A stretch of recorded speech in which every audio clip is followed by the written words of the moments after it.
from that lens, one party or punishing one party, capacitated, let us even give him or her custody of this child to give him or her solace. No, it's not about that parent. It's not about the person, So what it means is that the court will look at that, and it's one of the things to bear in mind if anybody is considering asking for custody of a child or negotiating custody of a child. Then if any of them doesn't have a stable and healthy place, a safe place where the child can be, that may hamper that person's claim to custody of that child. I hope we don't even allow that person the opportunity to spend qualitative time with the child.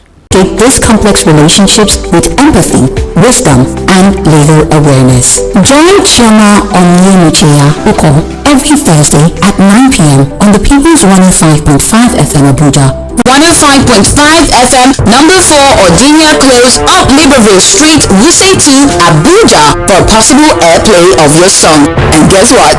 You could be the next rated artist rising from a single mother. Where a married man impregnates a single mother, can he be granted custody of that child?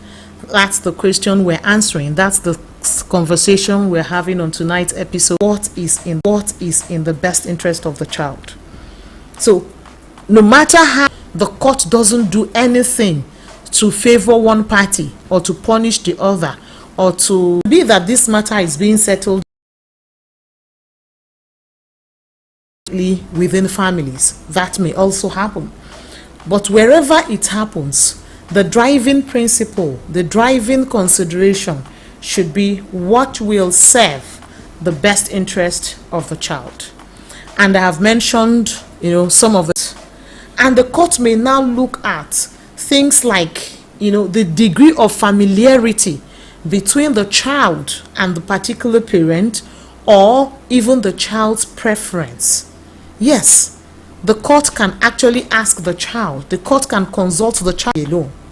So I need us to note that, yes, the court will look at the living conditions of the parent that seeks custody in making a determination. But it is not as simple as some people think they are. They are not mechanical issues. These are issues that are real. They affect emotions. And the emotion of a child is still fragile.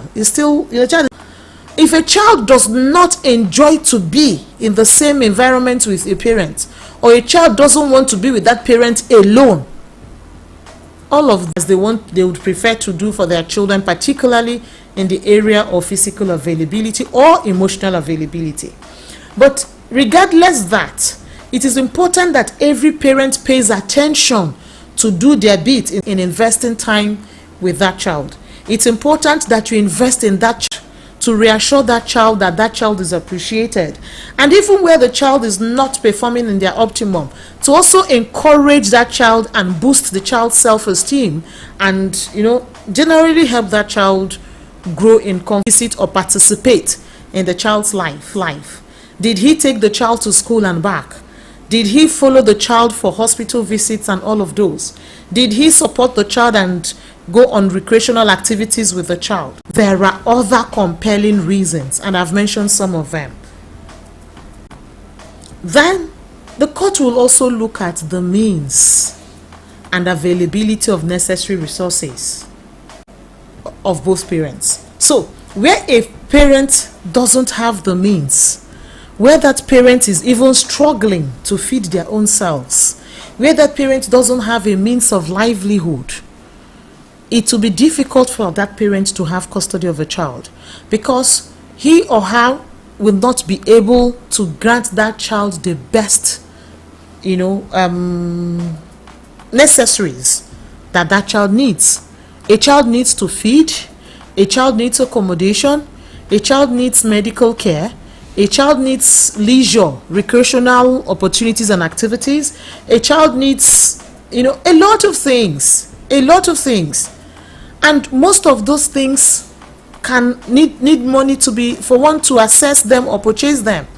So if a parent doesn't even have the means to provide those things for himself, means to do them, there are cases where you hear of a woman or a man who says, I don't have a job. I've been looking for employment for the past 15 years. I don't have anything doing. But that is after the court has read a lot of things together. If it's a deserving situation. So oftentimes, if that parent is unable to sustain the child, is unable to provide for the child, the court may not be able to grant custody of that child to the struggling parent. I know you may have an experience, or you may have a question or even a comment to share with us on this topic. You know someone who's been in that situation, or there's something you think the law 633. I'll be expecting your call as I The roots of the issues that affect our marriages and families often lie in social nuances, mindsets, customs, and conventions. This can be further complicated by lack of understanding of the legal implications of our actions and inactions within FM Abuja, the station that's all about you, and you're on your favorite family law talk show, always enlightening conversations, late night intercourse. Tonight we have been discussing or answering the question whether a child. Now the court already knows that that man is married. Who is in this equation? Whether that third party is a part of this application or not, but there is a third party in the equation, and that third party is the wife of the married man. The court will always look at all of them together. The court is asking itself, does this parent or does any interested parent have a good relationship with the child? What is the child's possible disposition? Does the child wish to be with this particular parent? Do they have a history of maybe affection? What's the bond between the child and the parent? Does it exist? To raising a child with love, with patience, with empathy, to guide that child in the right direction. What kind of person are they? Are they incapacitated in any way? Those are the things the court will ask. The court will want to know whether they have the means to take care of the child if granted custody. So the court is not going to strictly look at the fact of whether the man is. There may also be cases where the courts feel that allowing that child be with that man has acknowledged the child.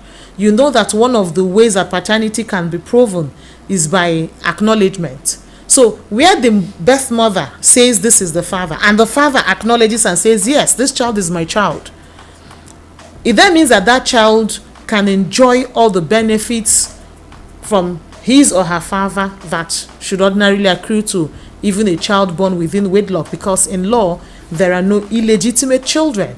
So where that acknowledgement has been made and that father wants custody of that child, and all of the other indices that I've mentioned are in his favor, one of the things that may also favor him to obtain custody of that child will even be that he wants his children to bond. He doesn't want any discrimination between the children born within the marriage and the children born outside of the marriage. He wants to ensure that all the children get opportunity to grow together, to enjoy sibling bonding, and just, not be apart. That can be an argument of these things can be discussed in isolation.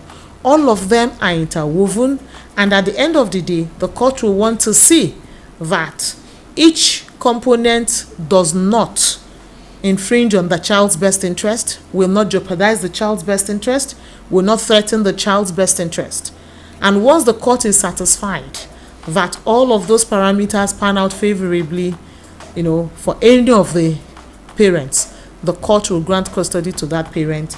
And like I said in the beginning, that custody can also be defined, whether that custody will be a sole custody, a joint custody, a legal custody, a physical custody, and whatever kind of custody. And there are times the court may even just grant a third-party custody. The court may not even grant the custody to either of the parents. The court may just grant the custody to an entirely third party. Maybe the mother of the father of the child, or the mother of the child, or some distant relation, or any other person that the court is satisfied will protect, promote, and preserve the best interest of that child. That's what we have for you tonight, and I hope you got some enlightenment on this conversation, and I hope that the person who posed this question has gotten the answer she sought. And we are here to guide you in ensuring that you make those decisions, you make those choices in your family and marital relationships. You take those actions from the point of empathy, wisdom, and legal awareness. And that's why we bring you fresh episodes of family law related subjects on your enlightening weekly program, Late Night Intercourse, every Thursday at 9 p.m. on your favorite station, People's 105.5 FM Abuja. If you're not already following us on social media, please follow us on X at People's 105.5 FM. On Facebook, it's People's 105.5 FM Abuja. And on Instagram, it is People's FM_Abuja. You can also follow me on TikTok and Instagram as The Zest Family Lawyer. And on Facebook and LinkedIn, it is Chioma Onyenucheya Uko. Those questions you have on any family law subjects, please send them in. You can send us messages on the numbers I've given you.